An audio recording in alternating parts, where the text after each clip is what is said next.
રાત્રે સૂતી હોય ને એના શૂટિંગમાં તો રૂમમાં ઘૂસી જાય આવા એના વડક વગેરે, પછી તો મારું જ ને આ ભંગારના ભાવ જે રહ્યો ને, જે લોકો એને ભગવાન માને, હું એને ભંગાર માનું. ખજૂરે બીજા લગ્ન કર્યા? ના. કાલે જે મેં લાઈવ કર્યું હતું ને એ તો ખાલી ટ્રેલર હતું, હજુ પિક્ચર આખું બાકી છે. નમસ્કાર દોસ્તો, અસ્મિતા ન્યૂઝના આ પોડકાસ્ટમાં ગુજરાતમાં જે મુદ્દો હાલ ખૂબ ચર્ચામાં છે અને એ મુદ્દો લોકો એ જાણવાની કોશિશ કરી રહ્યા છે કે આ મુદ્દો શું છે, અને એ મુદ્દો જે વ્યક્તિ લાવ્યા છે અને એ વ્યક્તિને ગુજરાતમાં ખૂબ ફેમસ વ્યક્તિ છે અને એ મુદ્દો એમને મૂક્યો છે અને એ મુદ્દો હાલ ચર્ચાનો સોશિયલ મીડિયામાં પણ વિષય બન્યો છે. ત્યારે આ મુદ્દે આખો શું છે, એના પાછળના રહસ્યો શું છે, એના રાજ શું છે, એ જાણવા ખૂબ જ્યારે ઉત્સુક છે ત્યારે ગુજરાતની સમક્ષ જે ખજૂરભાઈનો ચહેરો લાવવાવાળા છે એ કીર્તિબેન પટેલ આપણી સમક્ષ આ પોડકાસ્ટમાં ઉપસ્થિત થવાના છે.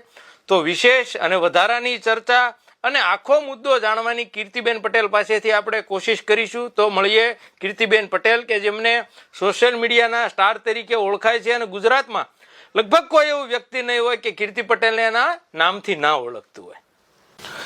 આપણી સાથે છે સોશિયલ મીડિયાના સ્ટાર એવા કીર્તિબેન પટેલ. તો કીર્તિબેન, આમ તો તમે સોશિયલ મીડિયામાં વારે વારે ચમકતા હો છો, પણ આ વખતનો તમારો જે ચમકવાનો મુદ્દો છે એ ચર્ચાનો વિષય બન્યો છે અને ખજૂરભાઈને લઈને તમારો જે વિવાદ સામે આવ્યો છે, ગઈકાલનું તમારું લાઈવ હતું, તો લોકો એ જાણવા ઈચ્છે છે કારણ કે લોકોએ ખજૂરભાઈનો એક સેવાકીય ચહેરો મસીહા તરીકે, એમને ભગવાન તરીકે અને નિરાધાર લોકોની મકાન આ બનાવતા હોય એ સેવાકીય પ્રવૃત્તિ કરતા જોયા છે. પણ તમે જે વાર્તા રજૂ કરી છે અને ગઈકાલે જે એમના જે લઈને જે કાંઈ લાય કર્યું હતું એ બાબતમાં અમારા થોડા સવાલો છે ને એમની બાબતે આપને પૂછવું છે. તો સૌ પ્રથમ તમારી મુલાકાત ખજૂરભાઈ સાથે કેટલા વર્ષ પહેલા અને ક્યારે અને કેવી રીતે થયેલી? 5 વર્ષ પહેલા મારી શરૂઆત થઈ હતી એમને મળવાની. હું ટિકટોક ઉપર ફેમસ થયેલી ત્યાર વખતે એમને મારો કોન્ટેક્ટ કર્યો હતો અને એમને મારી લેંગ્વેજ ગમતી હતી, કાઠિયાવાડી લેંગ્વેજ, કે આપણા સાથે કામ કરશે અને આ લેંગ્વેજ સાથે આવશે તો લોકોને વધારે ગમશે, એટલે મને એમને લોકોએ હાયર કરી હતી અને મારી સાથે 9 વિડીયોના સિરીઝ બનાવવાની નક્કી કરી હતી. સ્કૂલના હતા, પોલીસના હતા, એ બધા જ બરાબર. મેં એમની સાથે કામ પણ કર્યું. પણ સેવા કરવી ને એ તો આપણો માનવ ધર્મ છે અને સેવા કરવી એ ખૂબ સારી વાત છે, એને હું વિરોધ કરતી પણ નથી અને કરવા માંગતી પણ નથી. પરંતુ આજે રાવણ જેવા રાવણનો પણ અહંકાર તૂટ્યો હતો ને, આ એવી વાત છે કે આજ દિવસ સુધીમાં હરેક મેં મીડિયામાં એના જોયા છે, ન્યૂઝ મીડિયામાં એના ઇન્ટરવ્યુઝ જોયા છે, બધું જોયું છે અને અત્યાર સુધીનું જે કંઈ પણ મેં ભેગું કર્યું છે ને, અને કાલે જે મેં લાઈવ કર્યું હતું ને એ તો ખાલી ટ્રેલર હતું, હજુ પિક્ચર આખું બાકી છે. અત્યાર સુધીનું ટોટલ વસ્તુ, ક્યાંથી ફંડ આવે છે, કોને મોકલું છે, ક્યાંથી આવ્યું, કેવી રીતના આવે છે, કઈ રીતના લોકો એક્સેપ્ટ કરે છે ને ફંડને, એ ટોટલી માહિતી લઈને બેઠી છું. કેટલી બહેનો દીકરીઓ સાથે ખોટું થયેલું છે ને કેટલી બહેનો દીકરીઓ માટે એને એવું કર્યું છે કે કોઈ પણ છોકરી એના ત્યાં કામ કરવા આવે ને એટલે આ ભાઈ પહેલી વાર વિડીયો સારો બનાવે, એની સાથે શાંતિથી બનાવે, થોડો ટાઈમ એની સાથે રહેવાનું, ત્યાં એને પાછું એવું છે જે એક્ટિંગ કરે ને એને પછી ત્યાં જ રહેવાનું, ત્યાં ખાવા એ રીતના આખો સેટ બનાવેલો છે બારડોલીમાં. એટલે પછી ધીરે ધીરે થતા છોકરીને પ્રપોઝ મારવાની, એનો ભાઈ બેન બનાવે ને આ બાજુ ત્યાં પ્રપોઝ મારે અને એવી રીતના કોમ્પ્રોમાઇઝ કરવા માટે એક્ટિવ. પણ ઘણી બધી છોકરીઓ મજબૂરીના નામે બિચારી કરતી હશે ને ઘણી બધી છોકરીઓ મારા કોન્ટેક્ટમાં પણ અત્યારે આવી છે. મેં અવાજ ઉઠાવીને એ લોકોએ હિંમત કરી છે અને એ બધી જ છોકરીઓ સામે આવશે. એ વેટ એન્ડ વોચ, બરાબર. આ જ વસ્તુ એ છોકરીઓ સાથે બનીને હવે મજબૂરીના નાતે ઘણી છોકરીઓ હોય બિચારી કે આની વાતમાં આવી જતી હોય, ફેમસ થવું હોય ઘણી બધી છોકરીઓ, પણ કીર્તિ પટેલને ફેમસ થવાનો શોખ નહોતો. પણ એને જ્યારે મારી સાથે આ વર્તન કર્યું, મારી સાથે આવું કર્યું, ત્યારે મને એવું લાગ્યું કે સાલું મેં એને એવું કીધું કે હું તારી સાથે કામ કરવા આવી છું, તું જેવો ફેમસ છું ને એવી જ ફેમસ આ કીર્તિ પટેલ પણ છે. કીર્તિ પટેલને કોઈ કોમ્પ્રોમાઇઝની જરૂર આજે નથી ને કાલે નથી. મને કોઈ એવો ફેમસ થવાનો શોખ કે હિરોઈન બનવાનો શોખ નથી, કેમ કે ત્યારે મારું પહેલું જ શૂટિંગ હતું યુટ્યુબ ચેનલનું. યુટ્યુબનો યુ મને નતો આવડતો, મને નથી ખબર એક્ટિંગ એટલે શું. હું મારી દુનિયામાં મોજમાં હતી. પરંતુ એની સાથે મેં ઘણું બધું વર્ક કર્યું. ધીરે ધીરે મને ખબર પડી કે આના જે મારા તરફના જે વર્તન છે ને ગલત હતું, બરાબર. એને મને પ્રપોઝ માર્યો ને મેં એને 2 થડાકા પણ ઠોકેલા છે ગોવાની અંદર. એને મેં મારેલો પણ છે, બધા વચ્ચે બેઇજ્જત પણ કરેલો છે. અને પછી મેં એને ચેલેન્જ આપી હતી કે ભાઈ તું જો તારી ચેનલ કરી શકતો હોય ને તો કીર્તિ પટેલ પણ ખુદની ચેનલ લોન્ચ કરશે. અને ત્યાર વખતે નવરાત્રીના પહેલા દિવસે ગોવાથી આવીને 5 વર્ષ પહેલા મેં મારી ચેનલને લોન્ચ કરી હતી. હરેક નવરાત્રીમાં જઈને ટિકટોકની મોજ કરીને મારી ચેનલ આવી હતી. હા, ખબર છે. ટિકટોકની મોજ કરીને કીર્તિ પટેલની ચેનલ આવી હતી. મેં મારું શૂટિંગ ખુદ સ્ટાર્ટ કર્યું હતું. હું કંગના રાણાવત જેવી જિંદગી જેવું છું કે કદાચ મૂવીમાં લેવી હોય તો લે, નતર કાંઈ નહીં, ખુદનું પ્રોડ્યુસ કરાય. મને એટલી ખબર પડી અત્યાર સુધીમાં જેટલા પણ સોંગ બનાવ્યા ને એ મેં મારા ખુદના ખર્ચે અને મારા ખુદના દમ પર બનાવ્યા છે. મને કોઈને ત્યાં કામ કરવું પણ એવી રીતના ગમતું નથી કોમ્પ્રોમાઇઝમાં. એ મારું સ્વાભિમાન ને મને મારું સન્માન વાલું છે. એટલે આને મેં વોર્નિંગ આપી હતી. અને ત્યાર વખતે કીર્તિ પટેલ બહુ ડાઈ હતી. આ દુનિયા કેવી છે સાહેબ કે ખરાબ બનાવનારી દુનિયા છે, અને જ્યારે કોઈ પણ વ્યક્તિ ખરાબ બને ને પછી આ જ દુનિયાથી સહન નથી થતું ને આ દુનિયા છે સાહેબ. આજે 5 વર્ષ પહેલાની કીર્તિ કેવી હતી?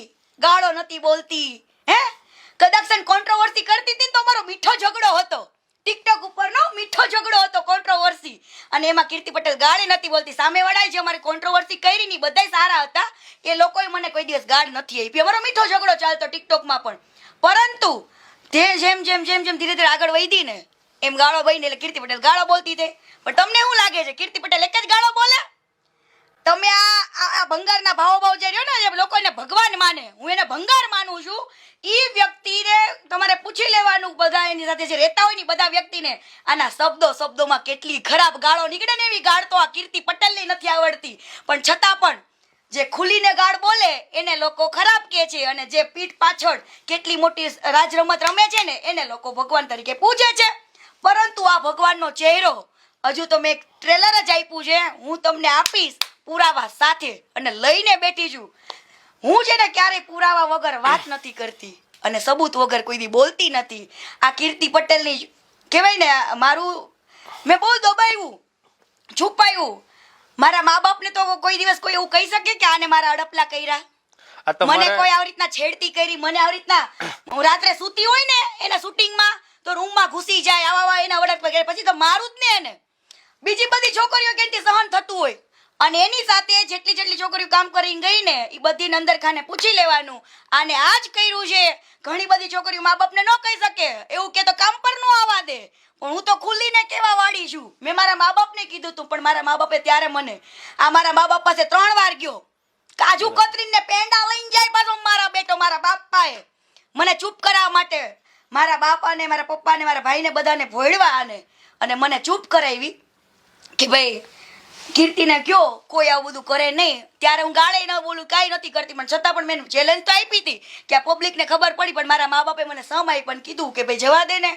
પછી મેં એને કીધું તું ગાળ દઈને કે આજ પછી કોઈ મેં તો જિંદગીમાં મને અનફોલો કરી ને તો જોઈ લે દેખા દેખીનો સંબંધ રાખ્યો તો. કેમ કે અનફોલો કરે તો મારે પબ્લિકને જતાવવું પડે. અનફોલો મને ખજૂર કરે તો મારે પબ્લિકને કહેવું પડે કે મારે કેમ એની યારે સંબંધ બગડ્યો. એ ફોલો એટલા માટે મને રાખેલી હતી કેમ કે પબ્લિકને એ ખબર નહોતી કે આની યારે બગડ્યું છે કે નથી બગડ્યું. પબ્લિક કન્ફ્યુઝનમાં હતી, પણ આજે પબ્લિકનું કન્ફ્યુઝન મેં દૂર કરી દીધું છે. બીજી વસ્તુ કે ખજૂર છે જેને બધા એમ કહે છે, તો તમે વિચારો કે યુટ્યુબની એવી કોઈ મોટી આવક નથી કે જે માણસ એવું કહેતો હોય કે હું આ કરું છું. સેવા કરવી એ બહુ સારી વાત છે, પણ હું કરું છું ને એ અહંકાર બોલે છે. અહંકાર.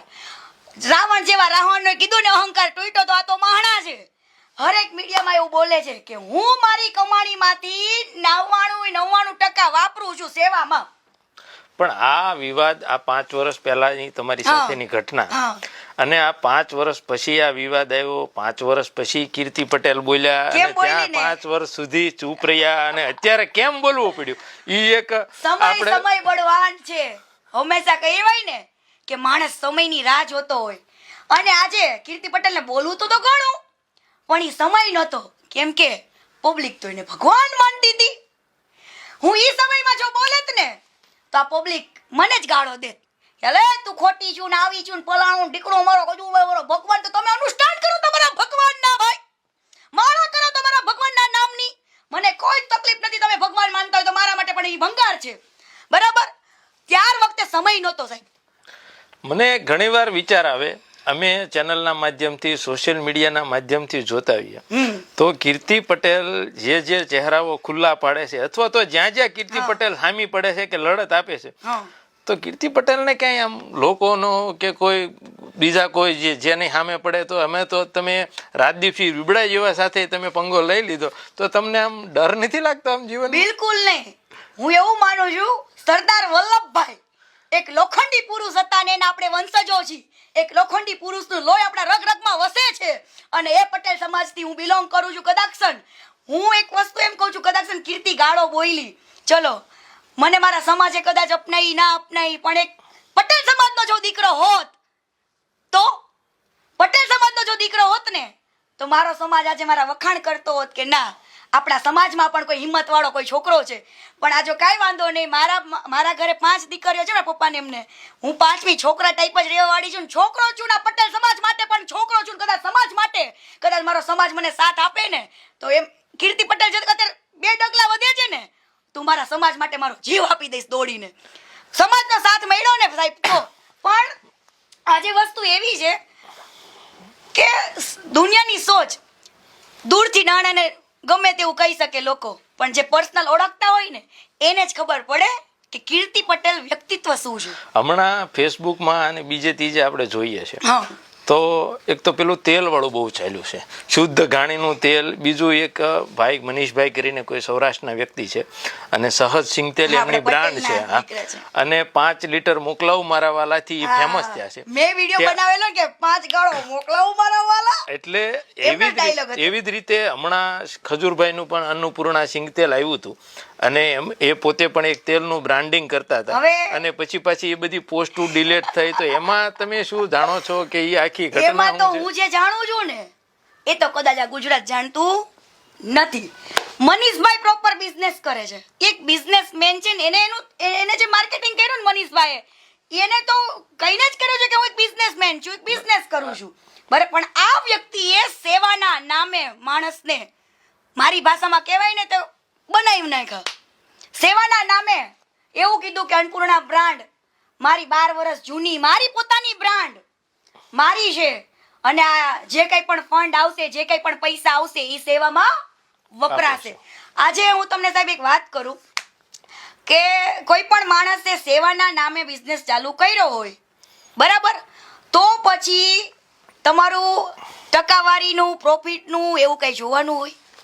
સેવા એટલે સેવા થઈ, પછી એમાં બીજી ટકાવારી બીજી કઈ ચિંતા ન હોય.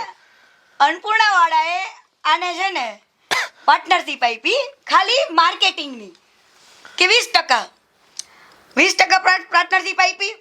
એટલે છે ને એને ખબર પડી ગઈ ખજૂરને કે આમાં તો પ્રોફિટ જાજુ થયું. ભંગારને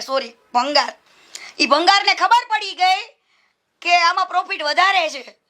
તો એને છે ને પેલા માલિકને એવી વાત કરી કે હવે મને 20% ને મારે 33% જોઈ. હવે પહેલા તો બિચારા આટલું બધું લઈને આટલું બધું માર્કેટિંગમાં ફેલાવો કરી નાખ્યો એની બ્રાન્ડનો અને પછી આડોઅવડો થાય તો ભાઈ એને તો મજા ન હોય બિચારાને, એટલે એને 33% પણ આપ્યા. બરાબર. જે માણસને તમે એમ કહો છો કે મારી બ્રાન્ડ છે, મારે સેવામાં પૈસા નાખું છું, પબ્લિકને સેવાનું કહીને એ રીતે માર્કેટ કરતા વધારે ભાવમાં ડબ્બો વેચે છે ભાઈ. બરાબર. અને ક્યાં ક્યાં પ્રોડક્શન થાય છે ને મારી પાસે છે બાયોડેટા કે અન્નપૂર્ણાનું જે ફેક્ટરી છે ને ત્યાં કણે આ લોકોની ડિમાન્ડ વધી ગઈ હતી. પબ્લિકે બહુ સારો સપોર્ટ આપ્યો, એમાંય ના નહીં, પણ ડિમાન્ડ વધી ગઈ હતી ને એટલે જેને તેની પાસે તેલના ડબ્બા ભરાવતા હતા એ મારી આંખની સામે છે અને દબાવી દેતા હતા. બરાબર. પછી ફાઇનલ અન્નપૂર્ણા વાળા સાથે ડખો ક્યાં થયો? ડખો અહીંથી થયો 33% માંગ્યા, પછી 33% પણ આપ્યા. બરાબર. પછી પાછી નિયત બગડી આની કે હવે જો આ 33% આપતો હોય તો લાઈને હું કહું તો એને એવી વાત કરી કે મારો ભાઈ તરુ નહીં તે કે મહેનત કરે છે, અમે 2 ભાઈઓ ગામો ગામ જઈ છીએ બરાબર, આટલી એડવર્ટાઇઝ કરી છે તો તારે મારે 35% મારા ભાઈને 35% એમ કરીને 70% આપો. બરાબર. માલિક તો બિચારો ભોળો ભગવાન ના હતો, એને તો બિચારો એમે રાજી થઈ ગયો. પણ એને પછી બેઠકમાં રાત્રે સીએ ને બોલાયો અને મીટિંગ કરી તો સીએ કીધું એમને કે ભાઈ તમે ગાંડા થઈ ગયા છો, આજે તમે 70% આપો તો કાલ 70% જેનો ભાગ હોય ઈ માલિક ગણે કે 30% વાળો ગણે? બરાબર. પછી આખી માલિકી કોની ગણે?